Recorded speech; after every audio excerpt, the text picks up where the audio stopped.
Berita kripto mingguan terbaru.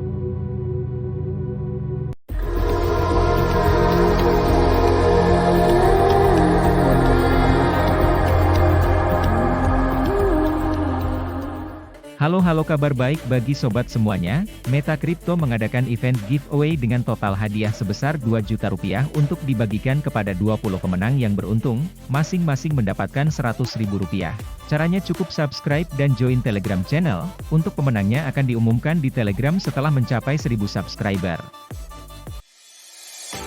Halo sobat, apa kabar? Selamat datang di channel ini, semoga sehat selalu dan salam cuan bagi semuanya. Video kali ini mengenai headline berita-berita kripto terbaru untuk minggu ini, tapi sebelumnya kita simak outlook cryptocurrency dulu.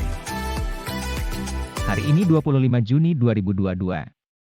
Kapitalisasi pasar kripto global adalah 962,89 miliar dolar, naik 3,16% dari hari terakhir.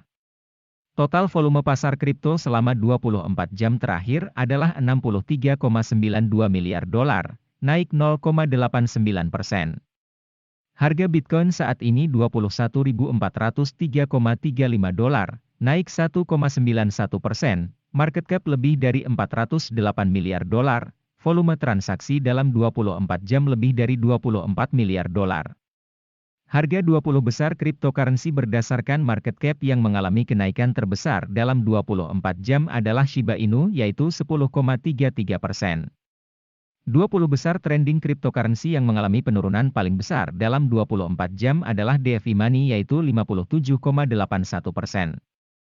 Headline berita mingguan pertama adalah peretas mencuri 100 juta dolar dalam cryptocurrency dari Harmony Blockchain Bridge. Peretas minggu ini mencuri sekitar 100 juta dolar dalam cryptocurrency dari startup Harmony, yang sejak itu menghubungi FBI. Dalam sebuah posting blog, perusahaan menulis, pada hari Kamis, 23 Juni 2022, tim protokol Harmony diberitahu tentang serangan berbahaya pada Horizon Bridge Ethereum milik kami. Pada pukul 5.30 PST, beberapa transaksi terjadi yang membahayakan bridge dengan 11 transaksi yang mengekstrak token yang disimpan di bridge. Nilai perkiraan pada saat serangan itu sekitar 100 juta dolar USD. Perusahaan menambahkan, segera setelah serangan itu, beberapa mitra keamanan siber, mitra pertukaran, dan FBI diberitahu dan diminta untuk membantu penyelidikan dalam mengidentifikasi pelakunya dan metode untuk mengambil aset yang dicuri. Dengan kontak tersebut dibuat, Harmony mengumumkan peretasan tersebut melalui Twitter, dengan deskripsi tentang apa yang terjadi dan langkah kami selanjutnya. CBS mencatat bahwa serangan ini mengikuti beberapa peretasan platform cryptocurrency, termasuk insiden yang melibatkan Crypto.com, Wormhole, dan Ronin Network. Berita berikutnya adalah CEO Binance Changpeng Zhao, mengatakan Bitcoin mungkin tidak akan mencapai ATH-nya dalam 2 tahun mendatang. Bitcoin telah pulih di atas 20.000 dolar tetapi sejak itu, belum ada pergerakan naik yang signifikan. Ini telah menyebabkan spekulasi tentang apakah aset digital akan dapat merebut kembali ATH dalam waktu dekat. Dalam sebuah laporan baru-baru ini, CEO crypto exchange terbesar di dunia itu telah berbagi beberapa sentimen yang agak bearish untuk jangka pendek untuk Bitcoin. BTC yang telah menyentuh 69.000 dolar pada November tahun lalu tidak dapat pulih ke titik itu dan Zhao telah menjelaskan bahwa pemulihan seperti itu tidak akan terjadi dalam waktu dekat. Zhao mengatakan bahwa setelah turun begitu banyak dari level tertinggi sepanjang masa, akan membutuhkan beberapa waktu bagi pasar untuk melihat harga seperti itu lagi. Saya pikir dengan adanya penurunan harga ini, dari harga tertinggi sepanjang masa di 68.000 menjadi 20.000 sekarang, mungkin perlu beberapa saat untuk kembali, kata Zhao. Mungkin akan memakan waktu beberapa bulan atau beberapa tahun. Namun, tidak semuanya suram mengingat harga hari ini akan disambut baik 4 tahun lalu, kata sang pendiri. Contohnya adalah ketika Bitcoin telah mencapai puncak siklus terakhirnya, hampir menyentuh 20.000 dolar. Investor telah bersukacita pada harga ini sebelum pasar menelusuri kembali ke pasar beruang.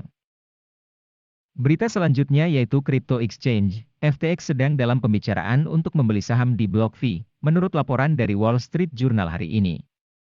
BlockFi menerima jalur kredit 250 juta dolar dari FTX awal pekan ini, menunjukkan bahwa perusahaan tersebut membutuhkan pendanaan. FTX dan perusahaan terkait telah melakukan investasi dan akuisisi lain selama beberapa bulan terakhir. Sam Bankman-Fried, pendiri dan CEO FTX, telah tertarik pada sejumlah perusahaan cryptocurrency lainnya.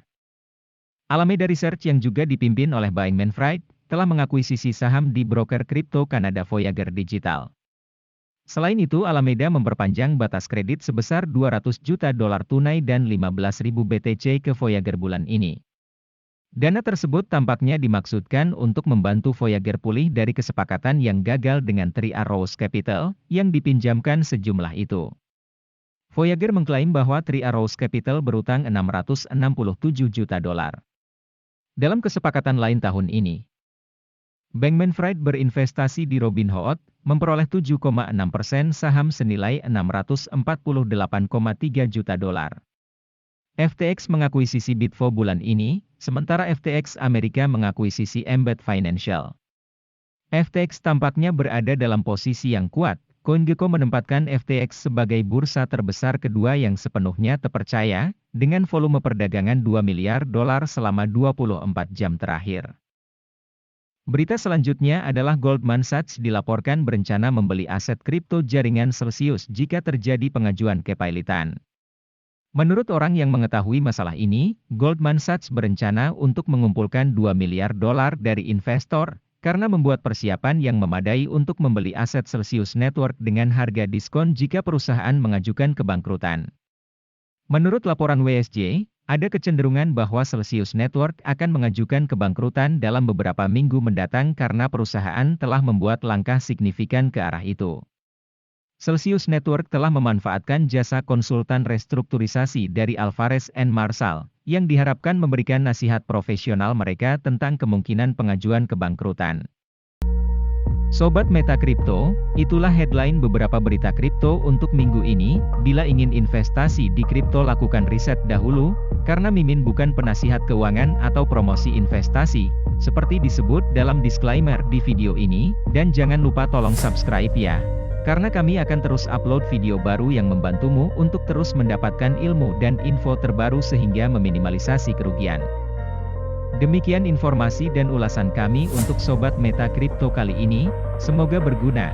Terima kasih telah tonton sampai selesai, nantikan video terbaru kami selanjutnya guna membantumu dapat cuan dari investasi cryptocurrency.